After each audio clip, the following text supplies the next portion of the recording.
कृषि र भूमिको सम्बन्धमा नेपाल सरकारको ध्यान आकर्षण गराउनको निम्ति मैले पाएको यो 15 मिनेट खर्च गर्ने विचार गरेको छु। कृषि र भूमि मानव जातिको उत्पत्ति, जन्म, विकास, मृत्युसित सम्बन्धित छ। यसको सदुपयोग गर्नुपर्दछ र यसलाई दुरुपयोग गरियो भने मानव जातिले सबभन्दा ठूलो नोक्सानी बेहोर्न पर्छ। त्यसो भएर मैले यस सम्बन्धमा पूर्ववर्ती सरकारहरूलाई पनि नीति कार्यक्रम बनाउँदाखेरि मैले सहयोग गरेको थिएँ। सौभाग्यले हो कि दुर्भाग्यले नेकपा एमाले र नेकपा माओवादी केन्द्रको संयुक्त घोषणापत्र, चुनावी घोषणापत्र बनाउँदाखेरि म संयोजक थिएँ। मैले त्यसलाई 3 महिना लगाएर मेरो संयोजकत्वमा त्यो तयार भएको थियो। त्यसमा सबभन्दा पहिलो प्राथमिकतामा कृषि र भूमिको सम्बन्धमा उल्लेख गरिएको छ। हामी कस्तो कृषि उत्पादन प्रणालीमा जान्छौं, भूमिलाई कसरी व्यवस्थापन गर्छौं, त्यसको निम्ति हामीले महानापी लागू गरेर हाम्रो कृषि भूमिको, हाम्रो देशको सम्पूर्ण मानव जातिलाई, नेपालीहरूलाई आवश्यक पर्ने हाम्रो भूमि कहाँ कति छ, सदुपयोग भएको छ अथवा दुरुपयोग भएको छ, त्यसको निम्ति महानापीबाट मात्र त्यसको थाहा हुन्छ। त्यसपछि बल्ल हामीले भूमिको हदबन्दी कसरी गर्ने, त्यसरी यदि हामीलाई भूमि प्राप्त भएको छ भने त्यो भूमिलाई अरू किसिमले कसरी प्रयोग गर्ने भन्ने व्यवस्था गर्न सकिन्छ। त्यसो भएर महानापी पछि भूमिको उपयोग कसरी गर्ने भनेर भन्ने सम्बन्धमा हामीले पहिलेदेखि नै त्यस्तो कानुन बनाउने कोसिस गरेका थियौं। त्यो बनेको पनि छ। त्यसपछि त्यो लागू हुन्छ। र हामीले के देख्यौं भने नेपालको कृषि भूमि सीमित छ। अरू पनि भूमि सीमित हुन्छ, तर जनसंख्या त बढिरहेको छ। जनतालाई भूमिमा आधारित गराउने हो र भूमि नै बाँडचुँड गरेर टुक्राउँदै जाने हो भने के होला भन्दा एक दिन यस्तो स्थिति आउनेछ कि हाम्रो भूमि सम्पूर्ण रूपले समाप्त हुनेछ र त्यसलाई उपयोग गरेर मानिस बाँच्ने अवस्था भन्दा पनि भूमि टुक्रिएर कसको स्वामित्वमा कति छ भनेर भन्ने विषयमै हामी अल्झनेछौँ। त्यसो भएर अब हामीले भूमिलाई टुक्रिएर बाँड्ने अवस्थामा जान हुन्न। त्यसो भएर हामीले भूमि सुधार लागू गरौं र अव्यवस्थित जति पनि हाम्रा बस्तीहरू छन्, अव्यवस्थित रूपमा अतिक्रमण गरेर लामो समयदेखि बसेका किसानहरू छन्, सुकुम्बासी छन्, भूमिहीन छन्, यिनीहरूको समस्या कसरी समाधान गर्ने भनेर भन्ने सम्बन्धमा हामीले विकल्पमा जानुपर्छ। त्यसबाट हामीले त्यो समस्या समाधान गर्ने सम्बन्धमा सामाजिक न्यायको सिद्धान्तलाई अवलम्बन गरेर पहिला भूमि सुधार लागू गरौं, त्यसबाट जमिन हामीले कति प्राप्त गर्छौं, त्यसपछि भूमिहीन सुकुम्बासीहरूलाई पनि जमिन बाँड्न सकिन्छ। तर भूमिहीन सुकुम्बासीको समस्या के हो? के जमिन पाउने नै हो? जमिनले मात्रै समस्या समाधान गर्छ? यो त जबसम्म नेपालको अथवा कुनै पनि देशको जमिनमाथि व्यक्तिगत स्वामित्व कायम हुन्छ, सुकुम्बासी बन्ने प्रक्रिया त्यहीँबाट सुरु हुन्छ, भूमिहीन बन्ने प्रक्रिया त्यहीँबाट सुरु हुन्छ। हाम्रो देशमा अहिले कृषि भूमि जम्मा 26 लाख हेक्टर छ। तर त्यो कृषि भूमिको टुक्रा कति भएको छ भन्दाखेरि पोहोर साल 4 करोड टुक्रा चाहिँ भइसकेका छ। त्यो 4 करोड टुक्रामा तपाईले कसरी चाहिँ कृषि उत्पादन गर्नुहुन्छ र देशलाई आत्मनिर्भर बनाउनुहुन्छ जबसम्म तपाईले अत्याधुनिक प्रविधि प्रयोग गरेर त्यसलाई उत्पादनमा लैजानुहुन्न, भूमिलाई त्यसरी प्रयोग गर्न सक्नुहुन्न, तबसम्म उत्पादनमा हामी आत्मनिर्भर पनि हुन सक्दैनौँ, बाहिर पठाउने त कुरै छैन। त्यसो भएर हामीले त्यो त्यसरी उत्पादन गर्ने हो भने, अत्याधुनिक मेसिन प्रयोग गरेर उत्पादन गर्ने हो भने त्यो 4 टुक्रा जमिनलाई हामीले मिसाउनु पर्दछ, चक्लाबन्दी गर्नुपर्दछ। त्यो सम्भव छ? छैन। त्यसो हो भने यो जमिन राज्यले किन्नु पर्दछ। पहिले जमिनदारीको आधारमा कृषि भूमि गएको हुनाले जफ्त गर्ने नीति थियो, तर अब नेपालको भूमि कृषि भूमि छ, त्यो एक टुक्रा पनि जमिनदारी जमिन छैन। त्यो सबै अनेक हिसाबले कमाएर, रगत पसिना बगाएर कमाएको पैसाबाट लिएको जमिन छ। त्यो जमिनलाई चलन चल्तीको भाउमा सरकारले खरिद गर्ने र अनि त्यसलाई लिजमा दिने र त्यो कहाँनिर कसरी उपयोग गर्ने हो भन्ने ठाउँमा हामी नजाँदासम्म हामीले जमिनको सदुपयोग पनि गर्न सक्दैनौँ र हामीले भूमिहीन र सुकुम्बासी जन्माउने प्रक्रिया पनि हामी बन्द गर्न सक्दैनौँ। किन बन्द गर्न सक्दैनौँ भने मलाई थाहा छ 48 सालमा म निर्वाचित हुँदा, त्योभन्दा पहिले निर्वाचित हुँदा वन सुदृढीकरण आयोग थियो।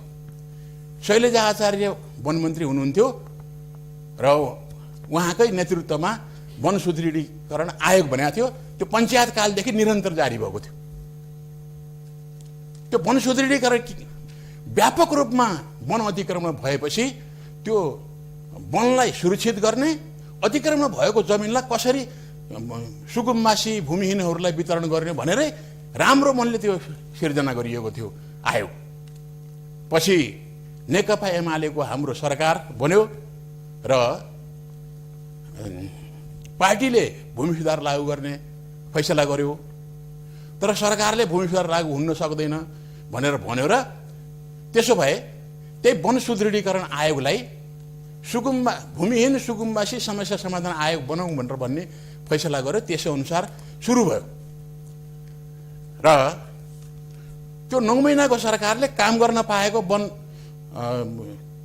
भूमिहीन सुकुम्बासी समस्या समाधान आयोगले काम गर्न पाएको अवधि 6 महिना 7 महिना भन्दा थिएन, तर पनि सकेसम्म उसले चाहिँ काम गर्यो।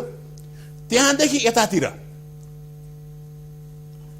अब अहिले चाहिँ फेरि सरकारले त्यो भूमिहीन सुकुम्बासी समस्या समाधान आयोग बनाउने घोषणा गरेको छ। यो भयो भने 10 वटा कि 11 वटा आयोग बन्छन्। हामीले जस बेला यो वन सुदृढीकरण आयोग बनाएका थियौँ त्यस बेला हामीले अनुमान गरेका थियौँ 20 लाख परिवार नेपालमा घरबार विहीन छन्, सुकुम्बासी, मुक्त, कमैया, कमलरी, हलिया सबै गर्दाखेरि त्यो हामीले अनुमान गरेका थियौँ।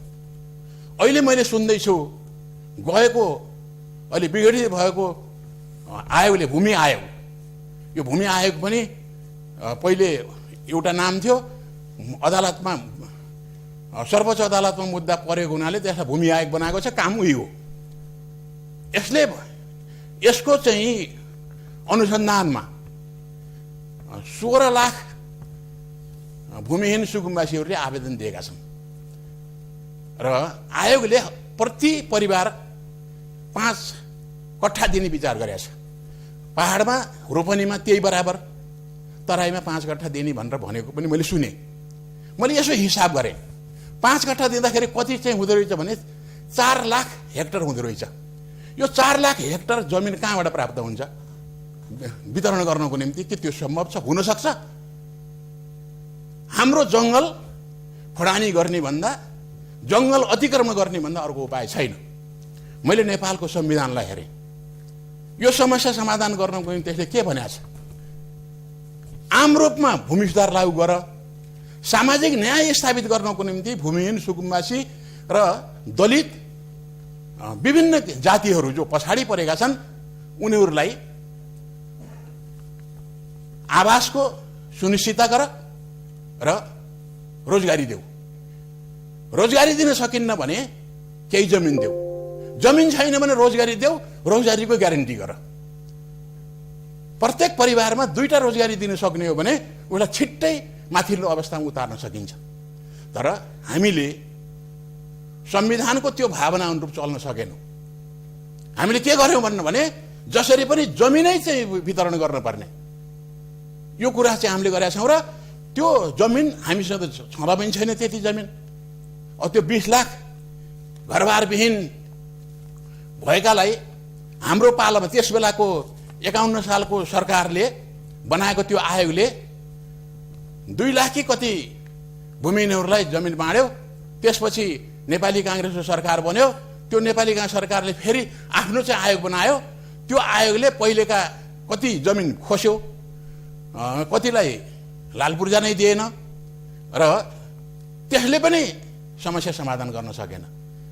आज 51 सालदेखि आजसम्म तपाईले हिसाब गर्नुहोस्, यत्रो वर्ष, यत्रो झन्डै चाहिँ 28 वर्षको अवधिमा हामीले समस्या समाधान गर्छौँ भनेर भनेका आयोगहरूले किन समस्या समाधान गर्न सकेन? किनकि यो बाटो अवैज्ञानिक छ, यसमा जान हुँदैन। जानी फेरि पनि हामी जाने कोसिस गर्दैछौँ र भूमि आयोग विघटन भएकोमा आन्दोलन गर्दैछौँ। अर्को भूमि आयोग बनाउनको निम्ति तयारी गर्दैछौँ। त्यो भूमि आयोगले कति काम गर्यो? 51 सालमा बनेको त्यो आयोगले कति समस्या समाधान गर्यो? किन फेरि पनि त्यति नै मानिसहरू त्यहाँ भूमिहीन भएका छन्, सुकुम्बासी भएका छन्? किन त्यो कहाँबाट जन्मिरहेका छन्? यसको कारणमा जान पर्दैन र? कारणमा जाने हो भने मैले एउटै कारण देखेको छु, जमिनमाथिको व्यक्तिगत स्वामित्व। जमिनमाथि व्यक्तिगत स्वामित्व कायम जहिलेसम्म हुन्छ त्यस बेलासम्म एक थरी मानिसहरू त्यसलाई उपयोग गरेर धनी हुने, अर्का थरी मानिसहरू सुकुम्बासी हुँदै हुँदै जाने। हाम्रो चाहिँ एउटा उदाहरण हो, 26 लाख हेक्टर जमिन आज 4 करोडमा टुक्रा चाहिँ भएको छ।